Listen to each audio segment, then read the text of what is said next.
구독과 좋아요를 눌러주세요. 자, 그 다음 이제 나오는 게 바로 뭐가 나오냐면 내가 지금 얘기한 대로 화학 원을 배우면서 가장 쉬운 단원입니다.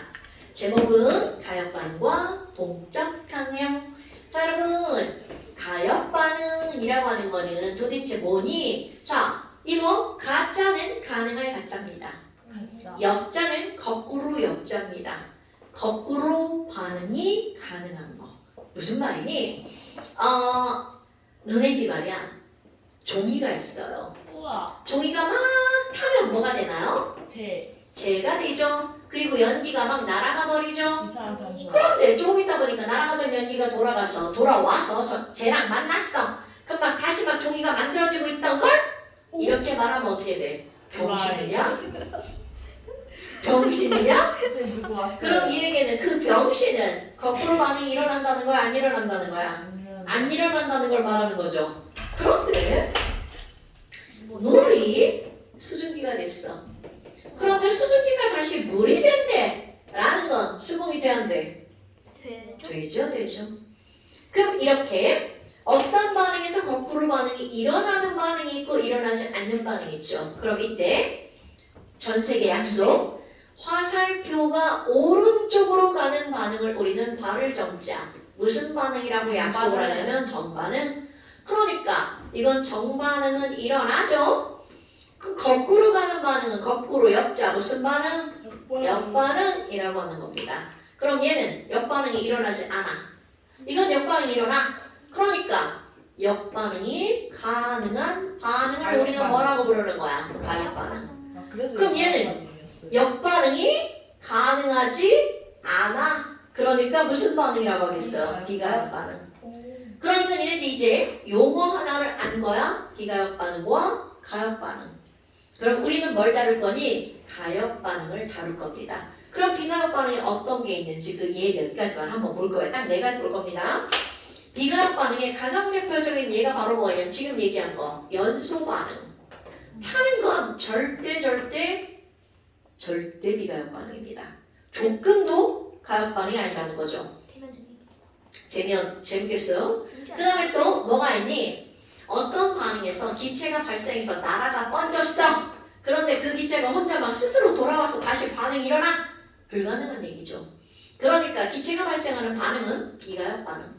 또 하나 이제 곧 배울 건데요. 우리 산과 염기가 반응하는 중화 반응이 있습니다. 산과 염기가 만나는 이런 반응. 이런 거는 비가역 반응. 그 다음에 또 하나 중학교 2학년 과정에 바로 뭐가 있냐면 앙금이 만들어지는 반응이 있어요. 앙금 생성 반응. 앙금은 돌멩이에요.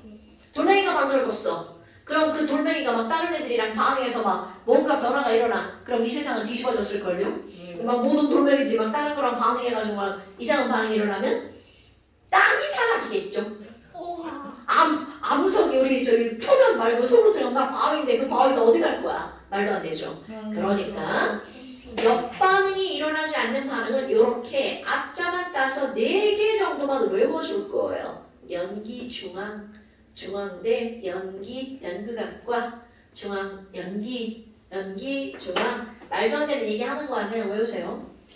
그럼 가역반응의 가장 대표적으로 우리가 예를 들 수 있는 게 뭐가 있니? 바로 물순위가 되는 겁니다. 그런데 눈에 보이는 걸 한번 볼까요?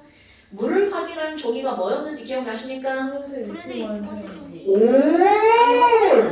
굿자. 자, 염화 코발트 종이가 물을 확인하는 종인데요. 얘는 물이 묻기 전에는 무슨 색이야? 푸른색. 푸른색 염화 코발트 종이에 물이 묻으면 무슨 색으로 변하나요? 붉은색으로 변합니다.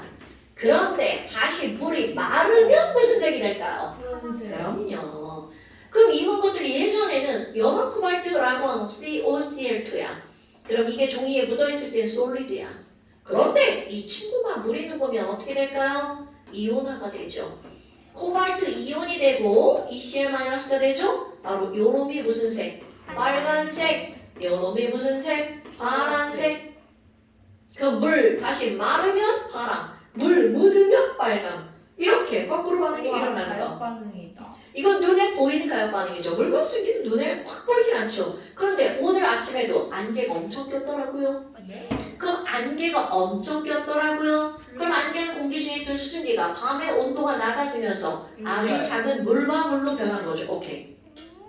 그런데 햇님이 반짝하면 안개가 사라지죠. 그럼 그 얘기는 다시 물이 뭘로 변했다는 거야? 수증기로 변했다는 거죠. 가장 대표적인 가역 반응.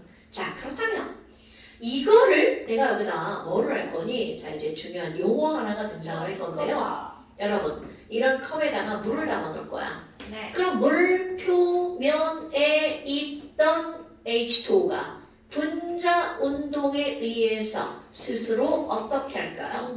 증발을 하죠. 오, 증발이라는 단어 썼죠? 그러니까 용어 들어갑니다. 물이 수증기로 변하는 걸 우리는 뭐라고 한다고요? 증발이라고 하는 거야. 그럼 예를 들면 열어놓으면 몽땅 다 증발하겠죠. 그런데 이거를 닫아놓고 자 유리판을 엮어놨어요. 어머! 그럼 여기서 증발한 분자가 수증기가 와! 오호! 이렇게 돌아다니겠죠. 그럼 이게 돌아다니다 보면 자기가 갖고 있는 에너지를 잃어버려. 그러니까 어떻게 하니? 아 힘들다. 나 지금 물속으로 들어가야지. 퐁당 들어갑니다. 아 물론 얘는 여기에 달라붙을 수도 있겠죠? 이건 편의상 이렇게 표현한 겁니다. 어머! 그럼 수증기가 다시 물로 변하네요. 이런 걸 두 글자로 뭐라고 한다고요? 응결 또는 응축. 자, 이거 같은 말입니다. 그러니까 수증기가 다시 물방울로 변하는 걸 뭐라고 하는 거야? 응축 또는 응결. 중학교 때는 응결이라는 말을 많이 쓰고요. 고등학교 때는 응축이라는 말을 많이 씁니다. 같은 말이야? 어머나! 그럼 지금 상황 봐봐. 뚜껑을 이렇게 닫고 맨 처음에는 증발하는 화살표가 많아? 응결하는 화살표가 더 많아? 응결하는 화살표가 하나인데 증발하는 화살표는 6개를 길어놨죠? 그럼 맨 처음에는 응축하는 화살표를 응축 속도라고 할게요. 이거보다 누가 더 많아요? 증발하는 화살표가 더 많으니까 증발 속도가 더 빨라. 오! 그럼 너도 봐봐. 야, 아니 하나 둘 셋 넷 하나 둘 이건 6개니까 지금 알짜 증발량 봐봐. 하나 둘 셋 6개야. 그런데 얘는 하나야. 그럼 5개가 아직도 수증기가 늘어나겠죠. 그럼 여기 많아졌으니까 그 중에 하나 또 퐁당 들어가죠? 응축 속도 빨라졌네요. 그럼 아직도 증발량이 많으니까 수증기 늘어나겠죠? 그럼 물은 표면이 살짝 내려오겠죠? 그러면 또 여기 있던 거 하나 퐁당 들어오겠죠? 그럼 내가 이 설명을 계속 반복하면 어떤 일이 벌어지니? 물은 점점 줄어들고요. 수증기 개수는 점점 많아지겠죠. 그래서 충분한 시간이 지나면 어떤 일이 벌어지니? 물이 사라져요. 충분한 시간이 지나면 뚜껑이 열려있으면 물이 사라지겠지만 뚜껑이 닫혀있으면 물이 안 사라지겠죠. 왜? 충분한 시간이 지나면 둘의 속도가 어떻게 되는 시점에 도달하게 된다고요? 같아지는 시점에 도달하게 된다고요. 오케이? 네. 자, 그렇다면 이제 더 이상 수면의 높이는 낮아지지 않겠죠? 이제 더 이상 수증기의 개수도 늘어나지 않겠죠? 이렇게 정반응과 역반응의 속도가 같아져서 더 이상 양적인 변화가 없는 것처럼 보일 때 그동안 많이 컸네? 를 우리는 뭐라고 부르는 거니? 자, 이제 굉장히 중요한 용어입니다. 이렇게 서로 반대되는 두 변화의 속도가 같을 때 우리는 뭐야 이거? 우리 같은 걸 뭐라고 부르는 거냐면 뭐를 이루었다? 평형을 이루었다. 움직일 동자, 움직이는 두 변화의 속도가 평형을 이루었다. 이런 걸 동적 평형이라고 부릅니다. 자, 누군가가 동적 평형이 뭐야? 라고 물으면 서로 어떤 변화가? 상반된 두 개의 변화 속도가 어떨 때? 같은 상태. 그런데 여기서 엄청 중요한 게 있습니다. 1번. 그러면 얘네들의 양적인 변화는 있어 없어? 자, 다시 양적인 변화는 있다 없다? 양적인 변화는 없어. 그런데 그 다음 시험 문제. 그래서 응축 안 일어나? 증발 안 일어나? 노노노. 얘네들은요. 증발도 일어나고요.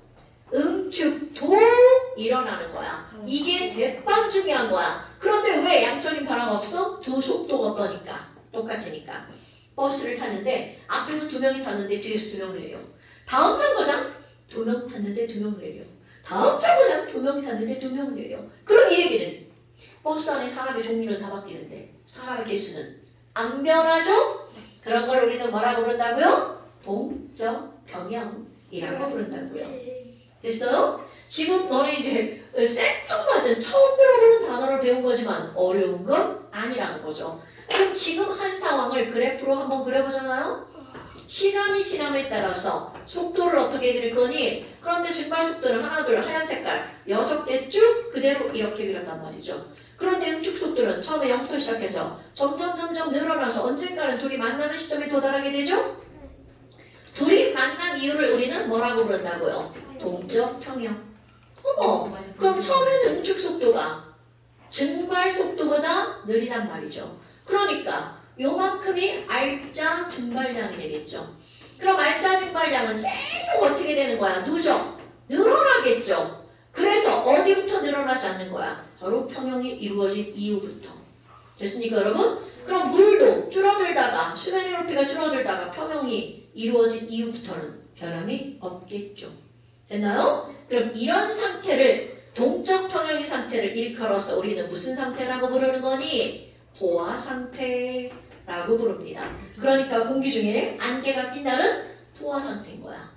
거기다가 이 포화 상태를 우리는 습도 몇 %라고 부르는 거니? 100%. 그러니까 안개 낀 날 내일 아침에 확인해 보세요. 습도 몇 프로예요? 네. 안개 낀 날 한개 가면 오늘 습도 100% 하면서 가는 겁니다. 맛있는 나. 습도가 100%여서 안개가 끼기 시작하는 거야. 오케이? 그런데 낮이 되면 다 증발하죠. 그럼 이제 습도가 점점 줄어들죠. 그래서 새벽에 안개. 100%. 그래서 새벽에만 안개가 끼는 거예요? 네. 달기 때문에. 됐어요? 자, 그래서 완자 숙제. 없어요. 저 있어요. 내셨는데요? 자, 완자 숙제 있어요. 네. 잠시 숙제 들어갑니다. 자, 잠시 숙제. 잠시 숙제 있어요. 동미야 옐로우도 빨리 깨서. 잠시 숙제 있어요. 16페이지. 안 돼.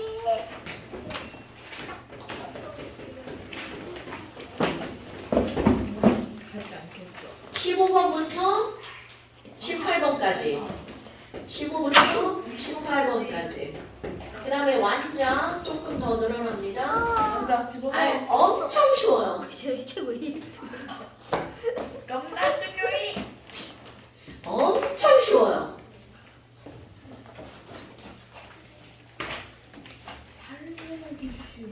까마귀 먹. 자, 완자 2, 3, 7부터 좀 많이 27부터 237. 2, 3, 7부터 238까지. 아니야 237부터 27까지. 2, 3, 7부터 2, 4, 0까지 9번 빼고 아 9페이지 빼고. 아니다. 8, 9번 빼고 왜요? 걔네는 이거는 내가 일단 풀성이 있는데 설명을 안 했어요. 걔는 도라이예요. 말입니다.